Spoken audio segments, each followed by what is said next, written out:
अपराधी जो भी है उसको मरना होगा और उसको पुलिस ठोकती रहेगी। अपराधी आपस में लड़ रहे हैं तो ये मरेंगे कटेंगे, लेकिन पुलिस अपना काम करेगी। जो भी अपराधी दिखेंगे उसको जेल के अंदर बंद करेंगे। कि हम जो आतंकी थे उसको छोड़ेंगे नहीं। किसी भी बिल में घुस जाए उसको निकाल कर मारने का काम करेगी भारतीय सेना। इसलिए किसी भी हालत में भारत की सेना भारत के गौरव को आगे ले जाने का काम करेगी। नेता प्रतिपक्ष तेजस्वी यादव ने बिहार के डिप्टी सीएम सम्राट चौधरी और विजय सिन्हा से कई सवाल पूछ लिए और कहा कि बिहार में जो आपराधिक घटनाएं हो रही है उस पर सिर्फ डिप्टी सीएम विजय सिन्हा हो या सम्राट चौधरी अपना वक्तव्य तभी देंगे जब जाति और पैसे देखेंगे। उसके बाद देखिए, जब सवाल पूछा गया बिहार के डिप्टी सीएम सम्राट चौधरी से तो कैसे वो जवाब देते हुए नजर आ रहे हैं और कह रहे हैं अपराधी मरेंगे, प्रशासन उन्हें ठोकेगी और जेल भी भेजेगी। वहीं आतंकी हमले को लेकर के भी क्या कुछ कहा है, सबसे पहले आप वो सुने। पहलगाम के घटना की चर्चा देश के यशस्वी प्रधानमंत्री जी ने मन की बात में कहा और प्रधानमंत्री जी ने स्पष्ट संदेश दुनिया को भी दिया है कि हम जो आतंकी थे उसको छोड़ेंगे नहीं। किसी भी बिल में घुस जाए उसको निकाल कर मारने का काम करेगी भारतीय सेना। इसलिए किसी भी हालत में भारत की सेना भारत के गौरव को आगे ले जाने का काम करेगी। और प्रधानमंत्री नरेंद्र मोदी जी के नेतृत्व में ये भारत विकसित हो रहा है, उसकी पूरी मन की बात में उन्होंने चर्चा की।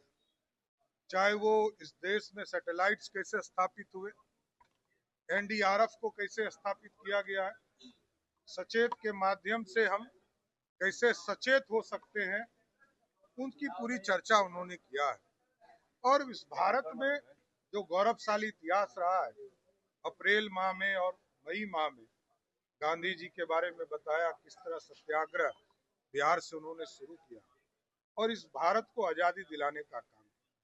इसलिए मोदी जी जब मन की बात करते हैं तो देश के युवा को प्रेरणा देते हैं, प्रेरणा के स्रोत बनते हैं, भारत को समृद्ध बनाने का प्रयास। लेकिन मणिशंकर ये कह रहे हैं कि बंटवारा के कारण ही हुआ है, बंटवारे के डर के कारण घटना घटी है। क्यों ऐसी बातें कहते हैं?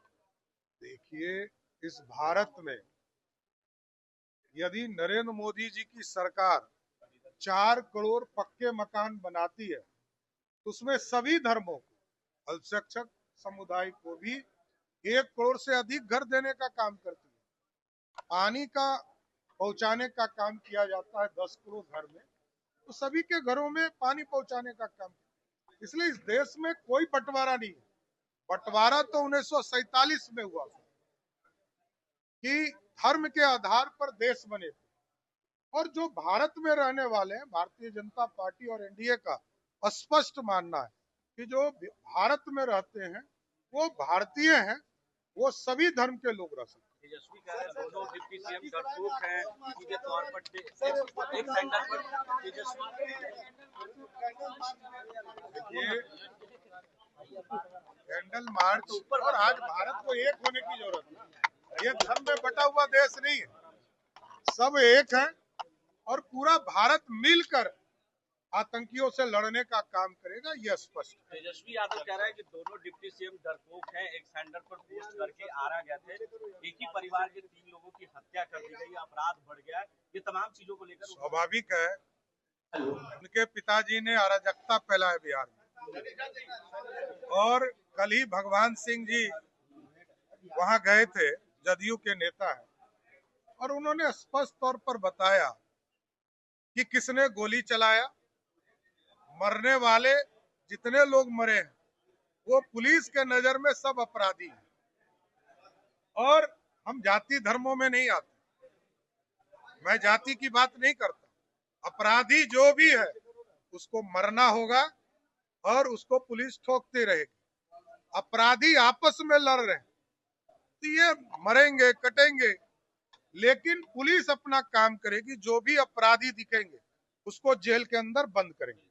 तो आपने सुना बिहार के डिप्टी सीएम सम्राट चौधरी का कैसे जो है नेता प्रतिपक्ष तेजस्वी यादव को जवाब दे रहे हैं और आपराधिक घटनाएं हो रही है उसको लेकर के भी कहा है कि देखिए यहाँ अपराधी बचेंगे नहीं, आपस में ही मरेंगे कटेंगे और प्रशासन भी कार्रवाई त्वरित करेगी। कमलेश कुमार, लाइव बिहार, पटना।